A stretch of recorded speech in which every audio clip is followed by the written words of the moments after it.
आप देख रहे हैं खबरों, तबसरों और तज्जियात पर मबनी पाकिस्तान का सबसे मोतबर न्यूज शो दुनिया, कामरान खान के साथ। अस्सलाम वालेकुम, मैं हूं कामरान खान। मुल्क मरहलावार 8 फरवरी के आम इंतखाबात की तरफ बढ़ रहा है। रिटर्निंग ऑफिसर्स की जानिब से उम्मीदवारों के कागजात नामजदगी मंजूर या मुस्तरद किए जाने के फैसले अब मुख्तलिफ शहरों में कायम ट्राइब्यूनल्स में ज़ेर समाअत हैं, जहाँ से पाकिस्तान तहरीक इंसाफ के रहनुमाओं को, कारकुनों को, उनके उम्मीदवारों को धड़ाधड़ रिलीफ मिल रहा है और उनके मुस्तरद करदा कागजात नामजदगी मंजूर हो रहे हैं। गोया PTI के लिए इलेक्शन के कुछ दरवाजे खुल रहे हैं और इसके साथ PTI मुखालिफ सियासी जमातों में खलबली के आसार हैं। दूसरी जानिब ट्राइब्यूनल्स के हाई कोर्ट जजेस रिटर्निंग ऑफिसर्स की अहलियत और इलेक्शन कमीशन की जानिब से उनको दी गई तरबियत पर सवाल भी उठा रहे हैं। इलेक्शन कमीशन के आदाद शुमार के मुताबिक कौमी असम्बली और चारों सूबाई असम्बलीज के 3240 उम्मीदवारों के कागजात नामजदगी मुस्तरद किए गए, जिन पर हाई कोर्ट के 26 जज साहिबान पर मुश्तमिल इलेक्शन ट्राइब्यूनल्स ने अगले 7 रोज में समाअत करके फैसले करने के वो पाबंद हैं। साबिक chairman PTI barrister Gohar Khan के मुताबिक मजबूरी तौर पर पार्टी के 873 उम्मीदवारों के कागजात नामजदगी मुस्तरद किए गए थे।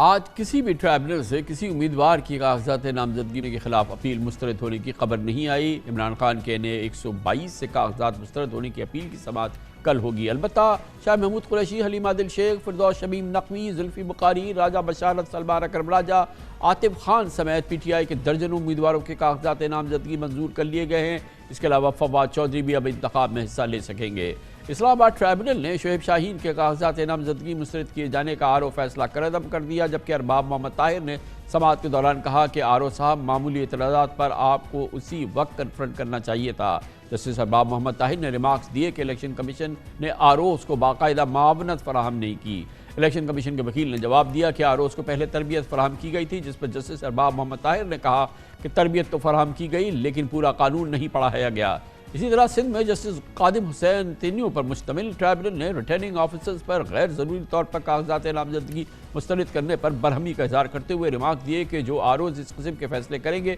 वो इलेक्शन कैसे कराएंगे।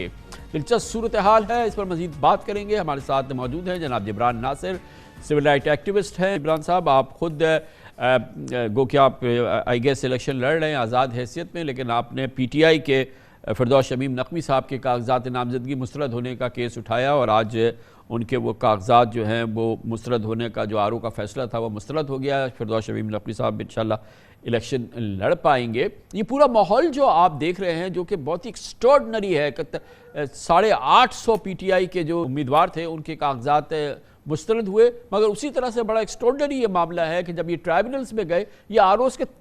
तमाम फैसले जो हैं वो ट्राइब्यूनल्स ने मुस्तरद कर दिए। एक बहुत ही गैर मामूली कैफियत है।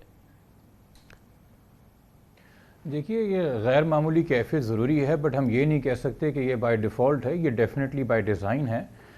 9 मई के दिलखराश जो वाक़यात हुए थे काबिल मज़म्मत, यकीनी तौर पे मुल्क के अंदर ऐसे हालात मामलात नहीं होने चाहिए, और अगर उसके अंदर रियासत को लगता है या इदारों को लगता है या अदालतों को लगता है कि किसी जमात की मखसूस लीडरशिप अगर शामिल भी थी तो आप ये नहीं कर सकते कि उसकी सज़ा उस जमात के हर एक अरकान को दी जाए कि जिसके ऊपर अगर कोई पर्चा नहीं भी है या अगर हमने पर्चा कर दिया मगर कोई सबूत नहीं मिला तो यकीनी तौर पे ये हमने ज़रूरी बनाना है कि उसको सियासत से हर लिहाज से हर तरीके से दूर रखा जाए। मगर हमें अनफॉर्चुनेटली होता यही नज़र आ रहा है कि जब ये बात हो रही है बिलखुसूस PTI की जानिब से कि फॉर्मर वफाकी काबीना हो या सूबाई काबीना हो या जो पार्टी के चीदा बानी मेम्बरान हैं, लीडरान हैं, जो सामने एक फ्रंट फेस होते हैं, आवाम से एक राब्ता कायम करते हैं, उनके नॉमिनेशन से रिजेक्ट किए जा रहे हैं। और यकीनी तौर पे जो एक ये मैलफाइडे थी ROs की जानिब से इन पेपर्स को रिजेक्ट करने में, वो एक्सपोज हुई है कि कमोबेश तमाम तर एतराज़ात जो ROs ने लगाए थे वो रद्द करके तमाम तर उम्मीदवार के नॉमिनेशन फॉर्म्स ऑलमोस्ट एक्सेप्ट कर लिए गए हैं।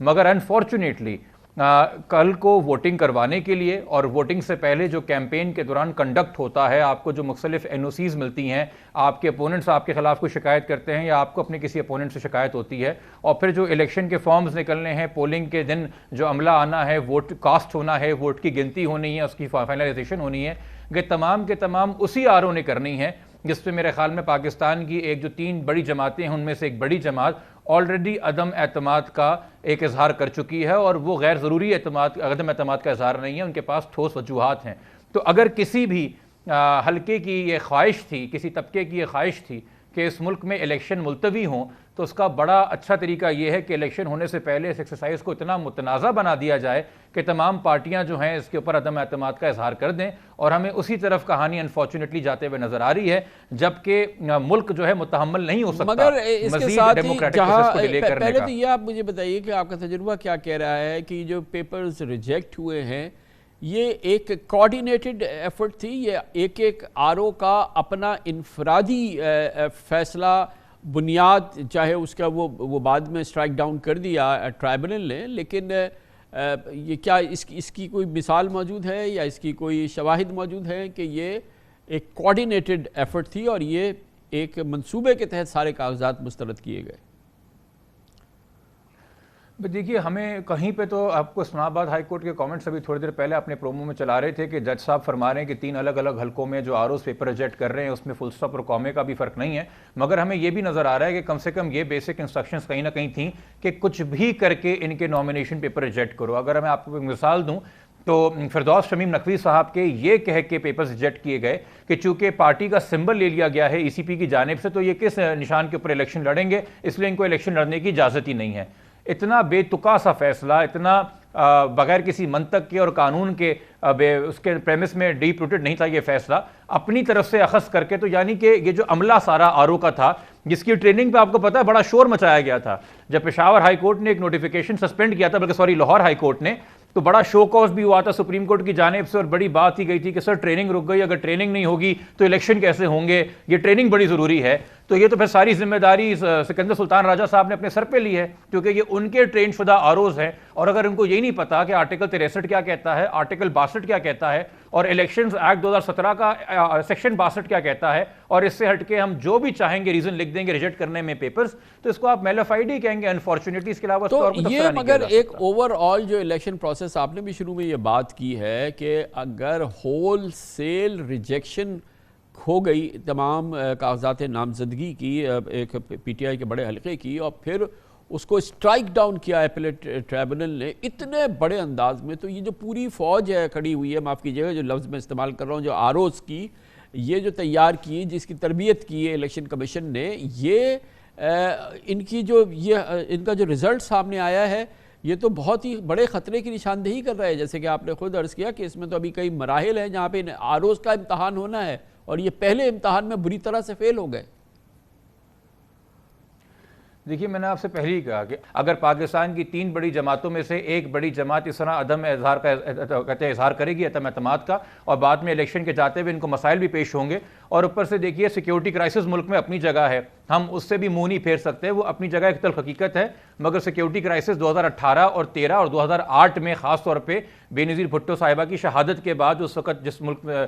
دور سے ملک گزرا تھا وہ زیادہ تھے، مگر اب یہ دیکھ لیجئے کہ سینٹ کے اندر ایک صاحب آج کھڑے ہو جاتے ہیں اور ریزولوشن پاس کر دیتے ہیں، اور پھر باقی سارے سینیٹرز کو ریزولوشن کے پاس ہونے کے بعد خیال آتا ہے کہ نہیں جی الیکشن تو ٹائم پہ ہونے چاہیے، ایسی کوئی بات کوئی نہ کرے۔ تو یہ تمام تر کوششیں کئی طریقے سے کی جا رہی ہیں کہ جو الیکشن میں حصہ لے رہے ہیں وہ بھی بد دل ہو جائیں، جو الیکشن کروا رہے ہیں ان کی بھی کریڈیبلٹی ہٹ ہو جائے، اور جو الیکشن وقت پہ کروانا چاہ رہے تھے یعنی کہ جیسے کہ سپریم کورٹ، ان کو اتنا مجبور کر دیا جائے کہ ان کو بھی کوئی اور راہ نظر نہ آئے اور کوئی اس طریقے سے کوئی ڈیلے پروسیس لیا جائے۔ میں خلاف الیکشن پی ٹی آئی کے 2 الیکشن لڑ چکا ہوں، اب تیسرا الیکشن بطور آزاد لڑنے جا رہا ہوں، مگر مجھے ایک حقیقی الیکشن میں حصہ لینا ہے، مجھے شکست سے کوئی خوف نہیں ہے، میں کتنے بھی بے تحاشا ووٹوں سے ہاروں، مجھے اس بات کی خوشی ہوگی کہ میرے ایک حلقے کے ہر ووٹر کو، چاہے وہ تحریک انصاف کا تھا، پیپلز پارٹی کا تھا، نون لیگ کا تھا، تحریک لبیک کا تھا، جماعت اسلامی کا تھا، ایم کیو ایم کا تھا، جماعت علماء اسلام فے کا تھا، یا کسی آزاد امیدوار کا ووٹر تھا، اس کو اپنا نمائندہ بھی ملا، اس کو اپنا نمائندہ کیمپین کرتے ہوئے بغیر خوف و خطر بھی نظر آیا،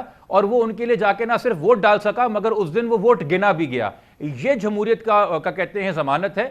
حقیقی الیکشن آئین کا وعدہ بھی ہے، جمہوریت کی ضمانت بھی ہے، اور اس عوام کی 24 کروڑ عوام کی امانت بھی ہے، اور یہ امانت اس وقت سکندر سلطان راجہ صاحب کے پاس ہے اور ان کو اس بات کا احساس ہونا چاہیے۔ بہت بہت شکریہ، بہت شکریہ۔ جبران ناصر ہمارے ساتھ موجود تھے